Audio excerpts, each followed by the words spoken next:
selamat pagi semuanya, grade 4, 5, and grade 6. Hari ini, hari Jumat seperti biasa kita akan melaksanakan chapel. Sebelumnya kita akan bersatu di dalam doa. Semua dalam sikap berdoa, lipat tangan, tutup mata, kita berdoa. Bapa yang baik, Bapa yang penuh kasih, terima kasih Tuhan untuk berkat-Mu, sehingga kami terkhususnya grade 4, 5, dan 6 bisa melaksanakan chapel hari ini. Kiranya Tuhan memberkati mereka dan juga keluarganya. Tuhan memberikan hikmat, kesehatan Tuhan, dan juga Tuhan Engkau memberikan hati yang dengar-dengaran akan firman-Mu Tuhan. Berkati kami hari ini dan juga hari esok Tuhan Yesus. Kami mau serahkan hidup kami hanya ke dalam tangan pengasihan-Mu. Amin. Mari kita sama-sama memuji Tuhan Yesus. Semuanya Misweni ajak untuk bangkit berdiri. Misweni hitung 1, 2, 3. Kita mau menyanyikan lagu Jesus, You Are My Number One.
Yesus adalah satu-satunya di dalam hidup kita. Tuhan Yesus juga mau, ya, Dia mau memerintahkan kita untuk memberitakan namanya. Sebelum kita mendengarkan firman, Misweni mau ajak kita semua dalam sikap yang siap untuk memuji Tuhan. Kita mau menyanyikan sebuah lagu yang berjudul Jesus Reigns.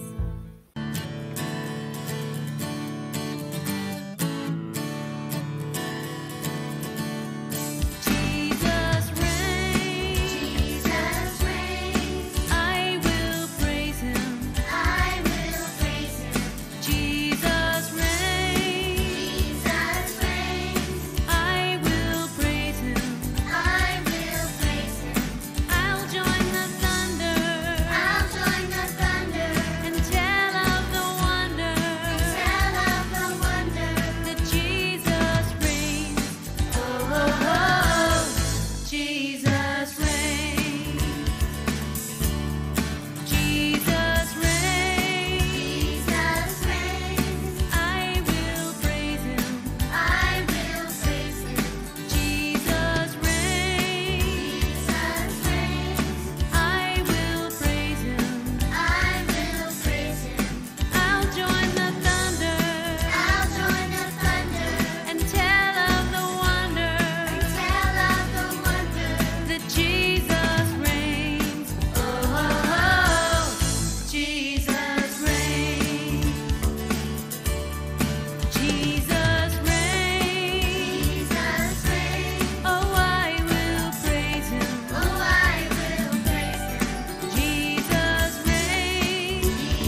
Hai murid-murid kelas 4 sampai kelas 6, apakah sudah siap mendengarkan firman Tuhan?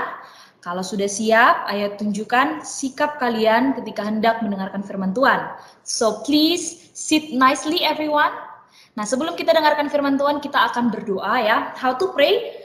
Close your eyes, join your hands, bow your head. We pray. Allah Bapa kami yang sungguh amat baik, terima kasih Tuhan untuk pagi yang indah ini. Kami masih diberikan kesempatan untuk mendengarkan firman-Mu. Kami masih diberikan kesempatan untuk diingatkan bagaimana kami hidup sesuai dengan yang Tuhan mau. Tuhan, inilah kami akan mendengarkan firman-Mu. Berkati kami supaya kami bisa mendengarkan dan melakukannya. Di dalam nama anak-Mu Tuhan Yesus Kristus kami berdoa. Amin. Tema chapel kita minggu ini adalah memberitakan tentang Dia. Nah, kira-kira Dia ini siapa ya? Ada yang tahu nggak ya? Ya, Tuhan Yesus ya. Ayatnya ada di Galatia 1 ayat 16. Ayo anak-anak semuanya buka Alkitabnya. Kita akan baca sama-sama. No need to unmute yourself. Tetap dalam keadaan mute, tetapi kita akan baca bersama-sama ya. Galatia 1 ayat 16. 1, 2, 3. Berkenan menyatakan anaknya di dalam aku, supaya aku memberitakan dia di antara bangsa-bangsa bukan Yahudi, maka sesaat pun aku tidak minta pertimbangan kepada manusia. Nah, kenapa ya tiba-tiba penulisnya ini berkata seperti itu ya? Maka sesaat pun aku tidak minta pertimbangan kepada manusia.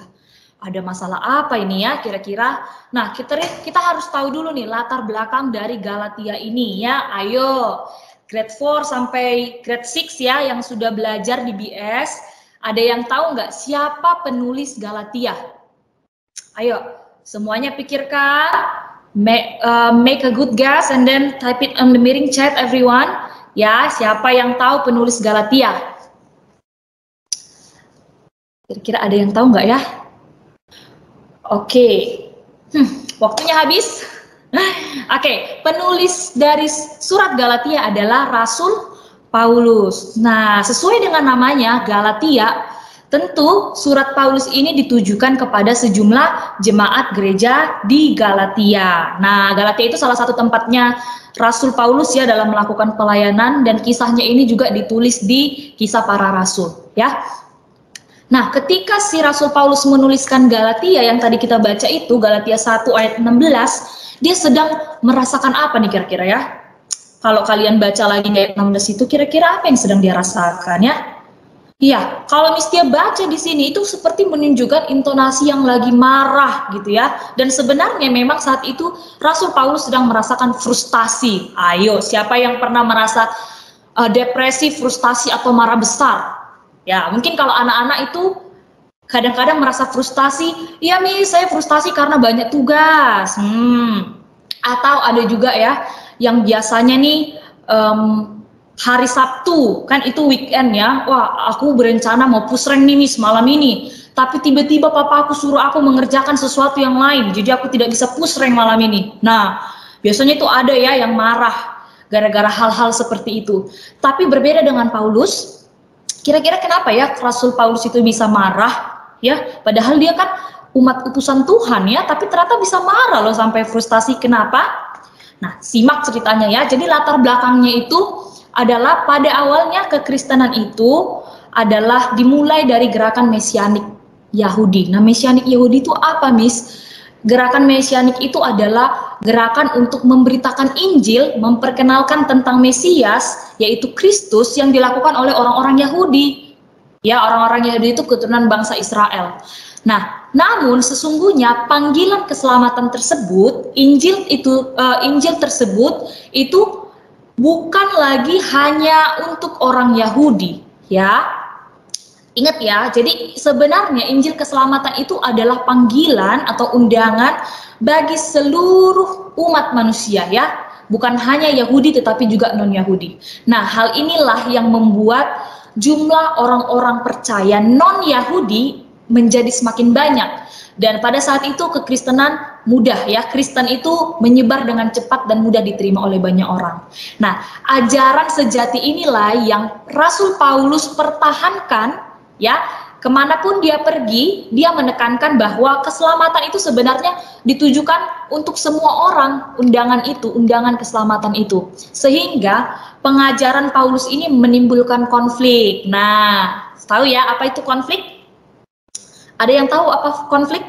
Ya, yang sudah belajar konflik itu adalah masalah. Ya, pengajaran Paulus ini menimbulkan konflik gitu ya, masalah dan perdebatan di antara banyak orang. Ya, kalau kita belajar dari materi devosi-devosi sebelumnya, mungkin kalian sudah tahu ya, bahwa siapa sih umat pilihan Allah di zaman perjanjian lama? Siapa umat yang menjadi umat pilihan Allah? Ayo, siapa? Israel, ya. Yang menjadi umat pilihan Allah adalah bangsa Israel, ya, keturunannya Abraham, Yakub, Daud, kemudian nanti Yesus pun lahir dari keturunannya Yehuda. Nah, itu orang-orang pilihan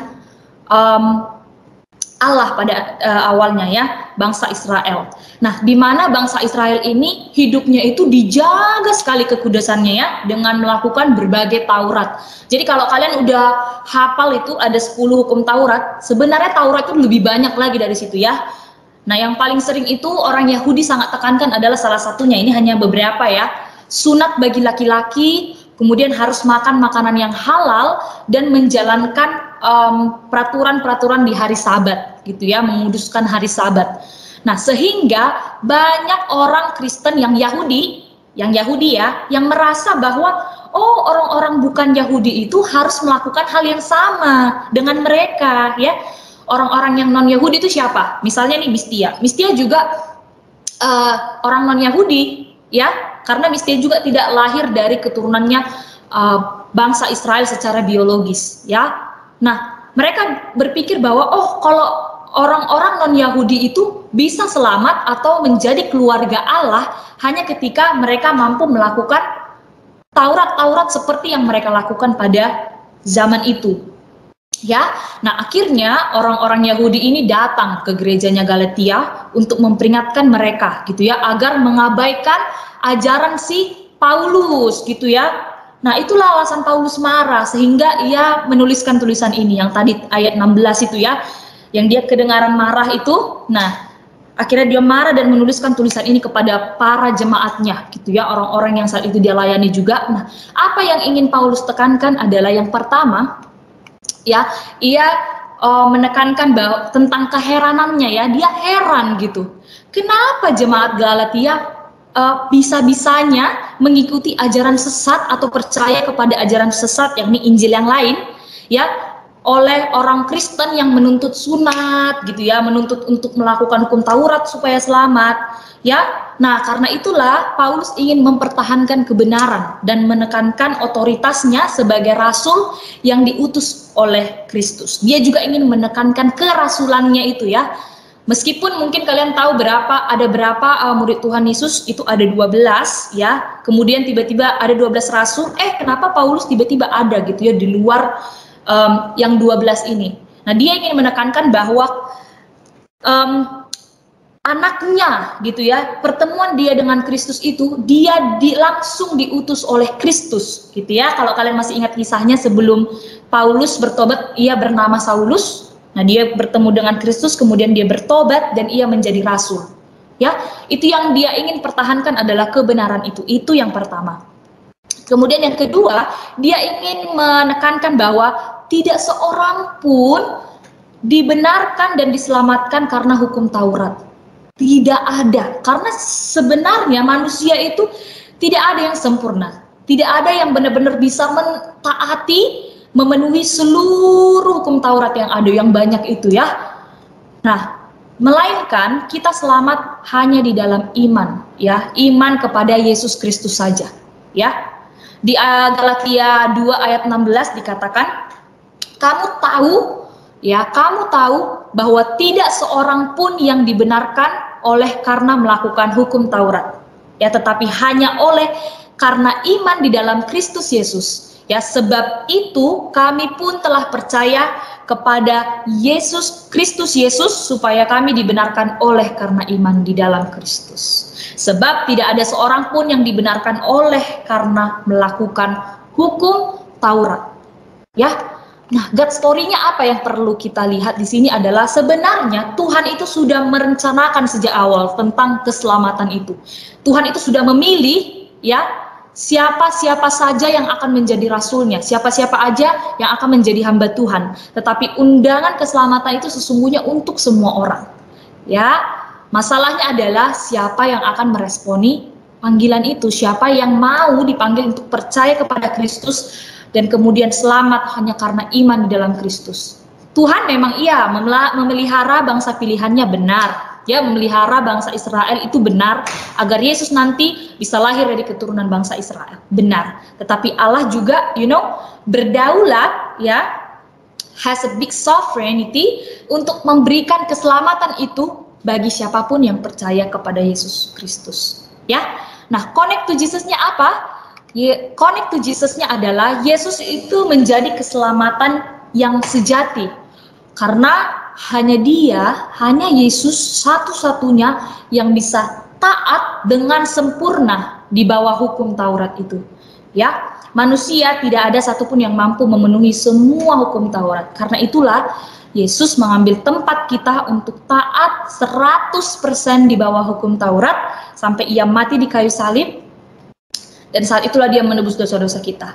Ya, ketika Yesus mati, ya, yang harusnya kita yang mati, kemudian Yesus mati. Nah, sebenarnya kita itu sudah mati bersama-sama dengan Dia, tetapi yang berbeda adalah ketika Yesus bangkit, ya, pada hari yang ketiga, kita juga telah bersama-sama dengan Dia di dalam kebangkitannya. Kita udah menang, ya.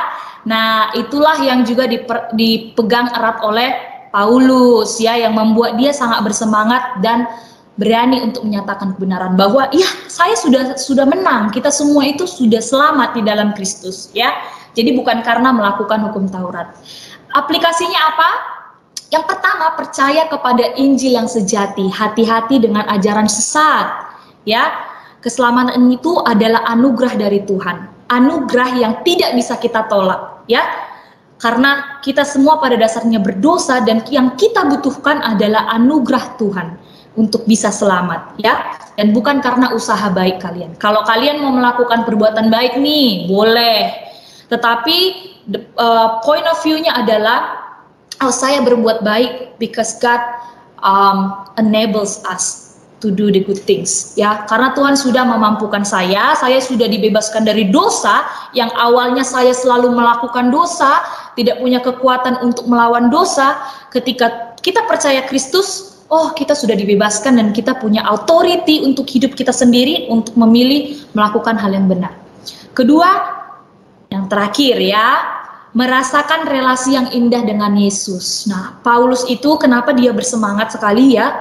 Dia sudah melalui banyak sekali pencobaan, ya. Dia sampai dilempari batu gitu, ya, dihina, dimasukkan ke dalam penjara, tetapi semangat dia itu selalu berapi-api untuk memberitakan Injil, memberitakan Kristus. Kenapa? Karena dia sudah merasakan gitu, ya, mengalami pertemuan yang intim dengan Kristus sehingga dia sudah mencicipi nikmatnya berada di dalam Kristus. Sama halnya dengan kalian, misalnya kalau ada yang bilang, ya, Mistia, Pizza Hut itu enak sekali loh pizzanya, berbeda dengan pizza Domino misalnya, ya, contohnya. Nah, kenapa kalian berani bilang, Mistia harus coba Pizza Hut itu enak sekali, Miss, gitu, ya. Apalagi yang big box, wah luar biasa, ada 5 menu, Miss, misalnya begitu, ya. Karena apa? Karena kalian sudah makan, kalian sudah mencicipi dan nikmat sekali, gitu, ya. Karena kalian tahu itu nikmat, kalian mempromosikannya. Kalian proklaim Pizza Hut itu enak, guys, ayo datang yuk, gitu, ya. Karena sudah mencicipi. Begitu juga dengan Kristus. Kita, ya, begitu juga dengan Mistia, tidak akan punya kekuatan untuk memberitakan Kristus jika Mistia, kalian, siapapun belum mengalami perjumpaan dengan Kristus, ya, belum mengenal Kristus, belum mencicipi nikmatnya keselamatan di dalam Kristus, ya. Mungkin ada yang bilang pernah dengar pepatah yang nobody's perfect, Ya, tidak ada yang sempurna, memang tidak ada yang sempurna. Karena itulah sebenarnya kita tidak bisa selamat. Tetapi Tuhan Yesus itu sempurna, tidak bercelah, dan kita selamat di dalam Dia dengan iman kepada Tuhan Yesus. Amin. Mari kita berdoa untuk menutup chapel kita. How to pray? Close your eyes, join your hands, bow your head. We pray. Allah Bapa kami sudah selesai mendengarkan firman Tuhan. Biarlah kami hanya menerima yang benar daripada Tuhan. Biarlah yang sesat atau jika ada yang masih belum sesuai dengan kehendak Tuhan, biarlah kami melupakannya. Terima kasih Bapa yang sungguh baik. Kami berdoa hanya di dalam nama anak-Mu Tuhan Yesus Kristus. Amin. See you next week. God bless you.